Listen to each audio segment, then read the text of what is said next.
be recorded, just so you know, and in the future, people who weren't able to come to all the sessions or had to make a choice, they'll be able to access the other sessions, which will be fabulous. Thank you for being here, guys. I'm just getting set up. Unfortunately, my good friend Sherrilynn, she won't be able to be here today. She had a death in the family, and so I'm going to do my best to cover both of us. I'm going to introduce her even though she's not here because she does a lot of the thinking around this.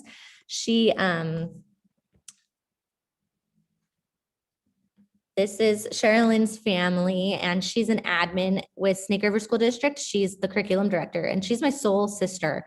Me and her have hit it off so super great, and it's been really fun to work alongside of her. So she's bringing an admin perspective to these slides and conversations today. And then I'm jumping around here, but I taught school for 7 years in the 3rd and 4th grades. And then this year was my first year as a coach. I'm one of those people that just is constantly feeling like I need to go back to school and pay for another degree or find new things to learn about all the time. And this job has been so fun because I've learned from so many people. And I'm going to go back. The session for all day today has been about passion and what sparks our purpose. And for Sherrilynn and I both, it's about growth. And so when we talk all the time, it is always around how can we take this information and really focus on growth? Yeah, like proficiency is super important, and we want to make sure our kiddos are reaching certain levels of understanding, but are they growing? Is the kiddo in the 99th percentile growing? Because that's still so important for them. And even if this student isn't moving tiers, are they growing? And we try to phrase all of our conversations around that. So hopefully today that's going to be something that really comes out today.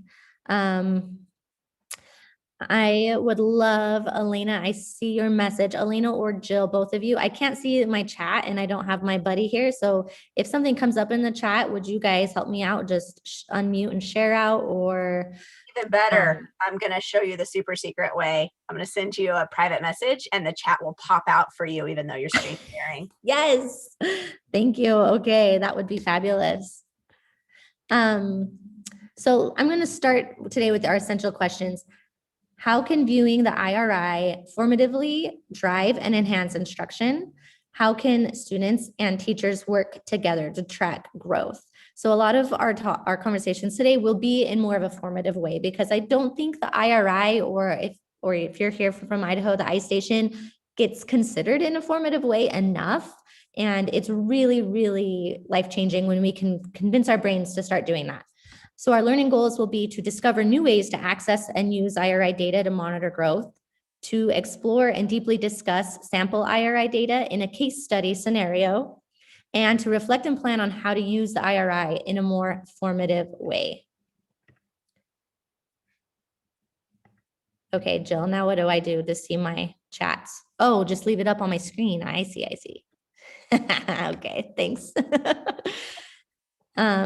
Okay, so let's start with this writing into the day. What we decide, if you have your interactive notebook with you, I'm going to drop that into the chat too one more time. So I'm going to just pop out of this for a minute. Let me share that one more time for you all. Maybe. We are going to be considering the IRI and how we use it in our lives to begin with. Okay, so hopefully everybody can get into this interactive notebook, and the writing into the day says, what level of power does the IRI hold in your world?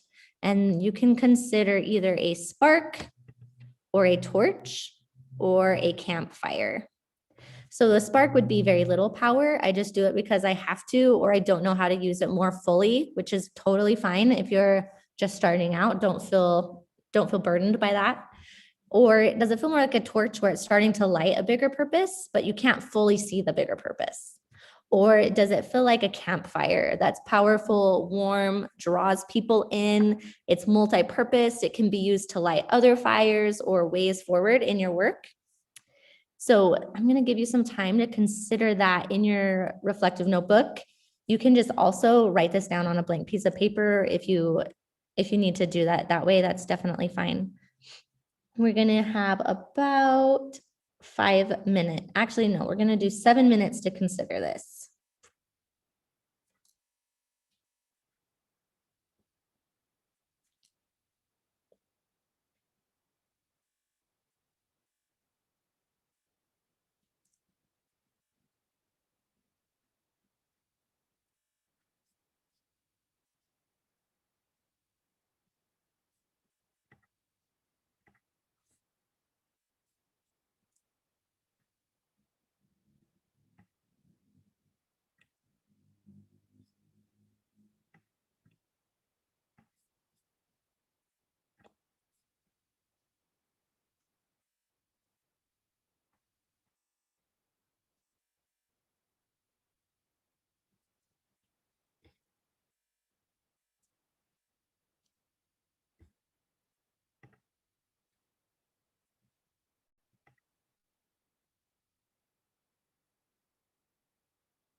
If you have some more time after considering the first question, there's some additional questions that you're more than welcome to take that metaphor farther. What types of winds or water extinguish the fire of passion in your world? And how can you reignite smoldering embers? We have a few more minutes to consider any of those pieces that you would like.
Let's take one more minute to wrap up our thinking.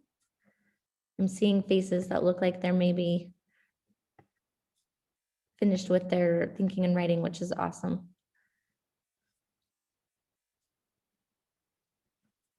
Okay, we're going to jump into a poll. Now that we've kind of set our tone for the day and what we're going to be talking about, we're going to just get to know each other a little bit better with a poll so we can see who we have here today. Okay, so there's a few questions, and I think as you answer them, you can move right along through there. Questions are like, who are you? Teacher, admin, coach, and then how do you most use the IRI assessment? How often do you administer the iStation testing? How often do you view the iStation data? Is anybody having trouble with seeing the poll?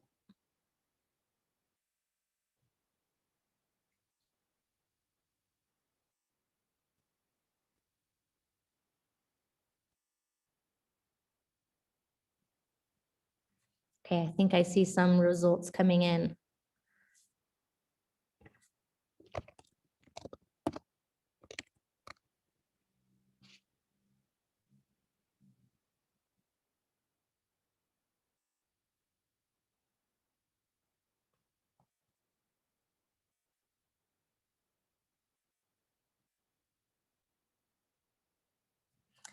Are you guys, when I'm in the sharing screen mode, are you able to see the poll results as they come forward?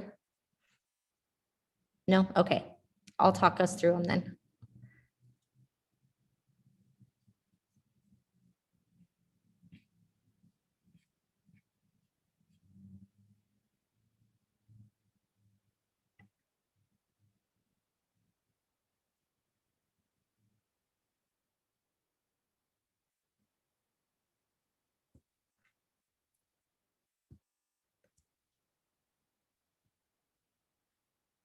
All right, so most of the participants have had a chance to participate.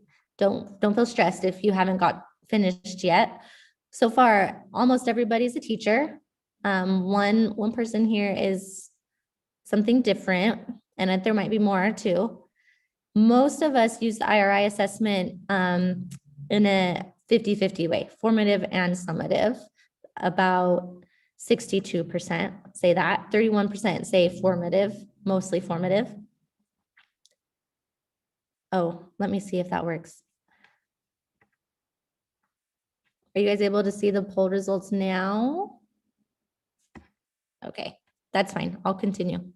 How often do you administer the iStation testing? 54% say monthly, 46% say monthly plus on-demand assessments. That makes me super happy. And how often do you view the iStation results? Oh, share results. Yeah, I practiced this, but I don't have my buddies on my brains there. Can you see the results now? Okay, yay. Thanks for my support crew behind the scenes. So you guys can see these polls. This is great information so far. I'm glad to see us here. I love seeing especially the reports that you guys are familiar with and liking to use. We're going to look at some of these a little more in depth today. That is awesome. All right, I'm going to stop sharing the polls. Thank you guys for participating. That really helps guide me in what we're going to do. If you have any burning questions, will you please throw them into the chat, and you can just call it a burning question so that during some of your breakout rooms, I'll make sure that I'm looking at burning questions you have around the IRI, because I know it's really important and I want to be as specific as I can. I'll come back to this later. So if you think of anything throughout today at all, throw burning questions into the chat and I'll be able to see those. So before, I just want to situate a little more that assessment should first do no harm. And this is something that Sherrilynn feels really strongly about from a district level, that assessments establish baselines, but they should not be used for student retention, performance incentives, or evaluations. Teachers, we know that. We don't want an assessment to reflect everything going on in our classroom, but it is good information to have, especially when we're tracking it and looking at it closely. And then demystifying the expectations and the scoring of the IRI can be really important, or the iStation. I'm going to kind of use that interchangeably. And so one thing we're going to consider throughout today is how can we keep the IRI from harming our work, because sometimes it can be something that gives us stress or anxiety, or we feel that from our admins. And today we're just going to talk about growth, and we're going to talk about the formative value of the iStation results and how it can be and really enhance your classroom and your instruction. So the first thing we're going to do is we're going to go into a breakout room, and we're going to look at some data that will be a case study for us. So you're going to be in groups of 4, and just amongst yourselves, I want you to decide, are you an admin, a teacher, a parent, or a student? And try to have one of each of those groups represented in your breakout room. So that just means that's the perspective or the lens that you're going to look through during the conversation. We're used to coming at it as a teacher, but it might feel a little different coming forward as an admin or a parent perspective. It's going to be a 10-minute breakout room, and These are some questions that you might consider. This is also in your digital notebook so that the screen, when it goes away, you have this information in your digital notebook. But what information are you noticing? What stands out? What wonderings or questions do you have? What further information do you need? And what next steps can be considered using this information? This is the data that you're going to be looking at. I just want you to pretend you're an admin or a parent or a student. And what does this mean to you? What questions do you have? Is there any questions that I can answer about the breakout protocol? Just unmute and shout out if you do. Awesome. Okay. So I'm going to just send you out in some random breakout rooms. Again, this information is in your resources so that you can find it if you need to have it up close and personal, the information. Okay. 1, 2, 3, go.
All right, everybody's coming back. Hopefully that was some good discussion time where you got to dig into what results were there and what might be happening.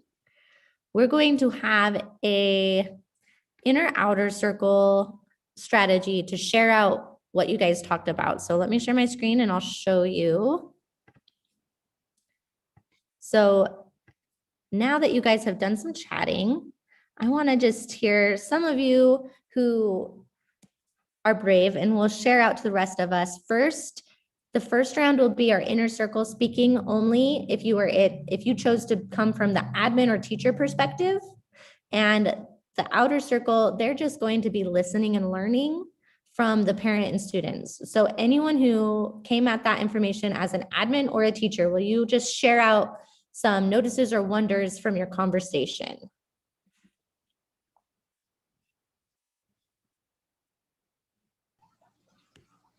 We were talking about how possibly the student could have been a ESL learner with the vocabulary so high and the spelling low. Great observation.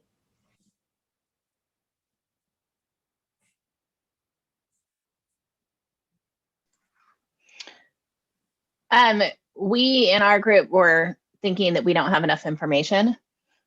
And then also, like for me, looking at this from like a SPED perspective, looking at the timing of the drops. This is a kid who either has a pattern of regression at break time, like winter break, spring break, or has a lot of anxiety and stress around breaks at school, like maybe home's not as stable. And so that can affect their scores. Great considerations. I found myself from the teacher lens, finding it very interesting to see a different grades like data. And we were kind of wondering about like, do they test out of certain components? And so one of the questions was like, is this a phonemic awareness or a decoding issue? Or is this the low spelling actually just encoding?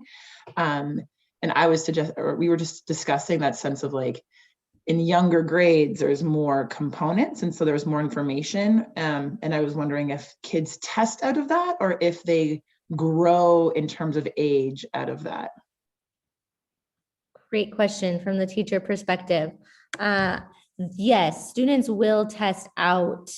They will test out of certain tests. I know like Kinder has a lot more test topics that they're being tested on because there's listening comprehension and phonemic awareness and decoding.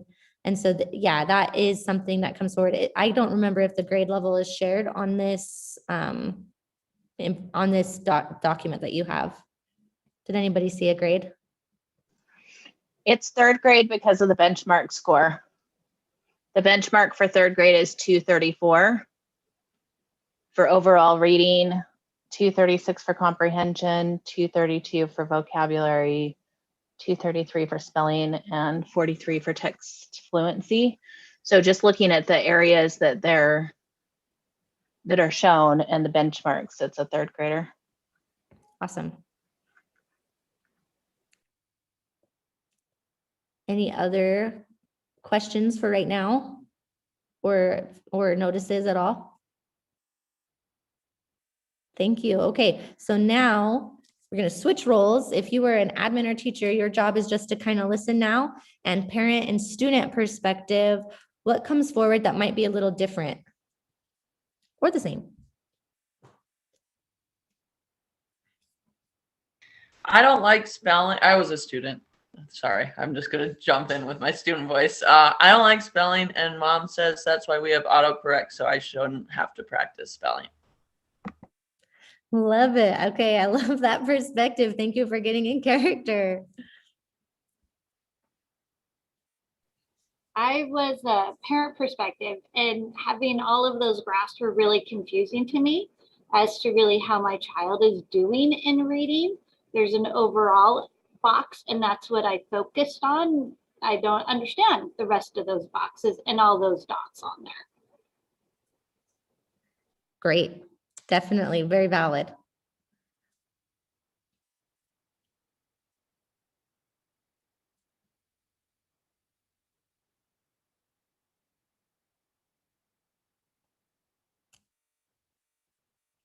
Any other notices or perspectives that we can bring forward?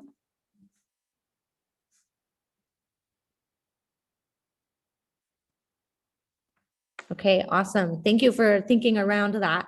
We really wanted to set that tone of what might a teacher be able to look at, and how do the way they think, how is that different? And you guys kind of really brought that forward, that to a parent and to a student, they're not making the connections between possibly, because of the way the times that there's dips, or because of the specific tests that there were dips in, they're not thinking of it in that way. And that's why a team effort really can be the best approach, and coming at it formatively, like, how can I use this specific information to help this student can help a teacher, especially considering if there's some test anxiety or anxiety around the breaks, like was mentioned, what can we do to use this in a formative way? So that was great. Okay, so I'm going to run us through some of the tests. And if there's any expert out there, I know there are, you guys can speak up too, because this was kind of Sherrilynn's baby, but I was a teacher that delivered the iStation results, and I'll share a little bit of my experience and the experience. So this is an executive summary, and this particular instance is showing for a school, district level, sorry. And so it's showing the first grade as a whole, all of the grades or classes there, second grade and third grade. So as a district leader or an admin in that way, they have information like this so that they can really see what grades need support, and you can dive in really deeply to see what areas of support, what types of the skills are being scored on lower. And this can be something that can be viewed several times throughout the year to kind of make sure that there's always a upward trajectory of growth in skill area. This is a skill growth. So this is coming down to a class as a whole, a second grade class, and it's showing in a particular skill. This one is reading comprehension. So a teacher can use this in a formative way to make sure that each month things are progressing, or at least the trend line is progressing. And I think we're all familiar with January, coming back from Christmas break, there might be like that little drop in comprehension. Isn't that surprising? And what matters is that, and boom, in February, it jumped way up. But as a teacher, this teachers particularly could feel really proud of themselves that they've moved up a tier in being able to deliver instruction in a way that students are absorbing it and coming forward. Now, if this showed kind of a flat line, that's something a teacher could take forward from themselves. We talk about formatively with students, but formatively for myself, what do I need to work on? Because I want to see an uphill growth trend as well. So this is called a skill growth report. And then this is also a classroom. This was one that I would look at a lot as a teacher to see, okay, so I have my overall proficiency and I can see what components, where do I need to work on? As a second grade teacher, there's some work I could do with the text fluency or the comprehension, the spelling. And as long as I'm aware, I can be checking myself every month to make sure that I'm growing. This is towards the end of a school year. This is real data from this year. And you can see that there's some areas that you would want to be boosting before sending them on to third grade. So as a teacher, you can view this and start to question, what do you need to target? And the iStation platform provides a lot of supportive resources for that. You can just print and go and deliver to students. So if I were a teacher, I might look at this and say, okay, I'm going to really target text fluency this month and see if I can't bring that percentage up next month. And of course, if you start earlier in the year, that's kind of fun. I found it to be kind of fun. Like my lowest score, I'm going to really target it this month. I'm going to check the numbers again and see how I did. And kind of keep myself on track that way. So I don't know, I spend a lot of time as a coach in classrooms working with teachers, and I have found that not a lot of teachers are really aware of how deeply you can dive into an actual session detail from a single student to see what they clicked, how long it took them to click that. Was it right or wrong? How was it scored? And that can be so helpful. So if I were a teacher logging in, I would click on this session activity detail, that top picture, that would take me for that specific student to their sessions. And then the bottom picture shows the sessions from the whole year. And if I click on December 1st, that'll take me to that specific session. So a lot of iStation is a lot of clicking on it, clicking on it, clicking on it, new information will come up. So I've clicked on December, and now I want to go specifically and look at the reading comprehension test, because maybe my student scored lower in that area than I'm used to.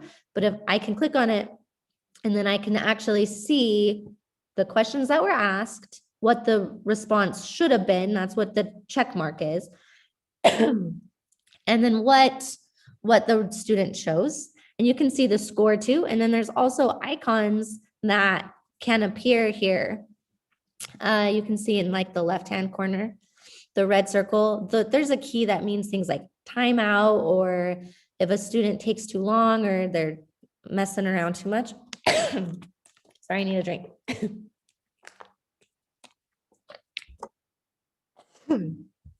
So you can actually get really deep into this. And I've shown students this before and said, hey bud, what's going on? Why did it take you 30 seconds to answer this? Sorry guys, I'm gonna pause myself real quick so I can just really maybe hack something up real quick.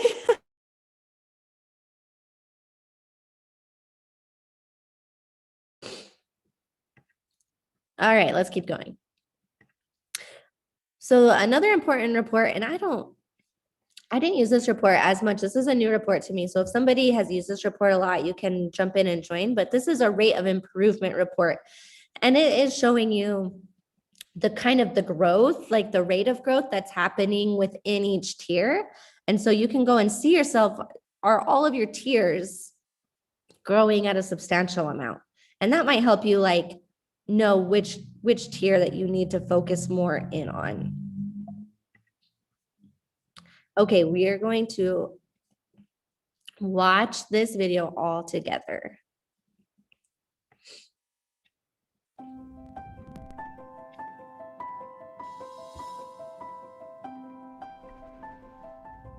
When teachers create opportunities for children to see themselves as successful readers and writers, they foster literacy motivation and engagement within and across lessons. In this classroom, children are working with their teacher to set meaningful goals. I will often have my own goals in mind as a teacher, where I want my students to move forward in their learning. But when I'm looking at my children and their goals are very different. They want to be able to read chapter books, or they want to be able to learn more about trains in the books that they're reading. Or if they're writing, they will want to teach people how to do something such as play a video game or something like that. So we find that when students can make up their own goals and really be a part of that, the motivation comes from inside and they feel intrinsically motivated to do the work. Alex, I've noticed that you're reading books that are harder and they have more words in them, so I'm really excited for you that you are able to read longer books. So now that you've met that goal, I'd like to set a new goal with you, and I'd like you to be a part of that goal setting. So what is something that you would really like to do as a reader? I would like to read more books about insects. About insects? Are you interested in insects? Yes. Yes, you are. Well, I know that when we're reading books about insects, that some of the words can be very tricky, and the names of the bugs and the different insects can be very hard to say. So I was thinking that one way that we could do that and help you move on as a reader and meet that goal is maybe to listen to some books about insects first, so that we know some of the words that we're going to find in the books that we're reading. When my first graders set really big goals for themselves, it helps them to persevere and to keep trying and working towards that goal. And so my job is to help them find the steps to get there. So if I have first graders who want to read about a topic and the books are very challenging for them, I will often have them do partner reading. We can do shared reading activities or echo reads. They'll even look at some of those books during their dyad groups where they're working together with another student so that they can have exposure to those texts that they're interested in. I will often have them listen to books, whether they're listening to them on an app through our iPads or laptops. They can also listen to books on tape so they can build up the vocabulary of the words that they're going to come across in those texts.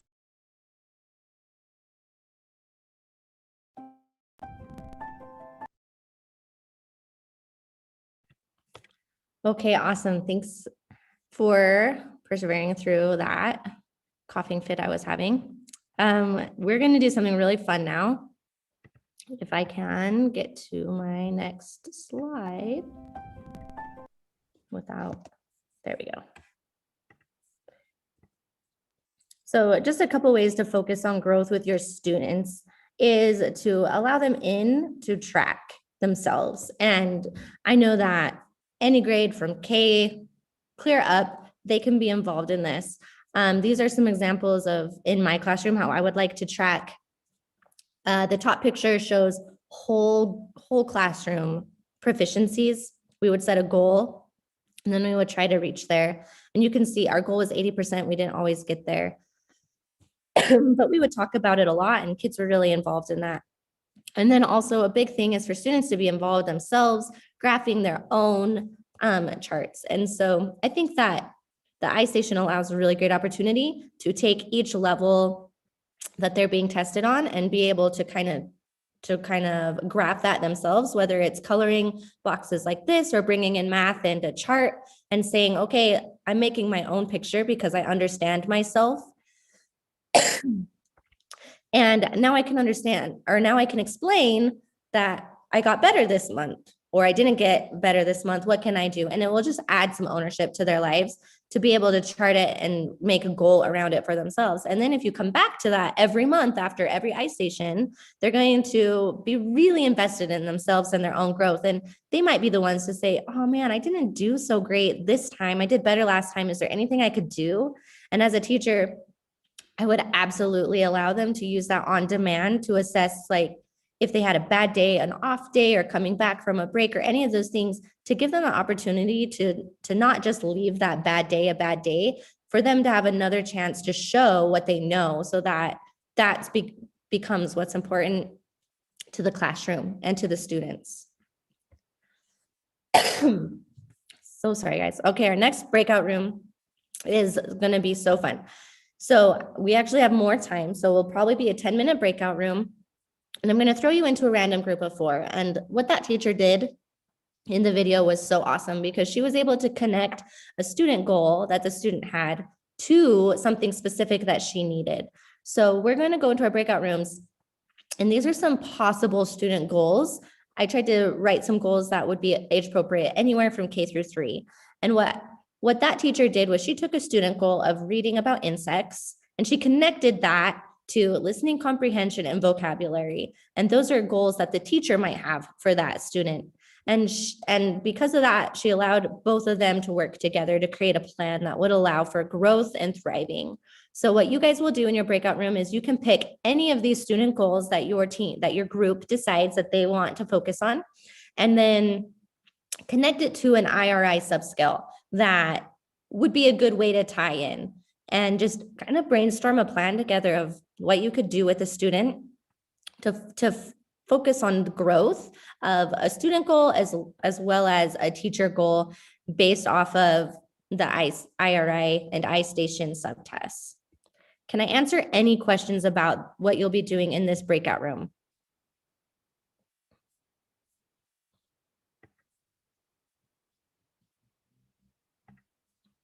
I'm not hearing any questions.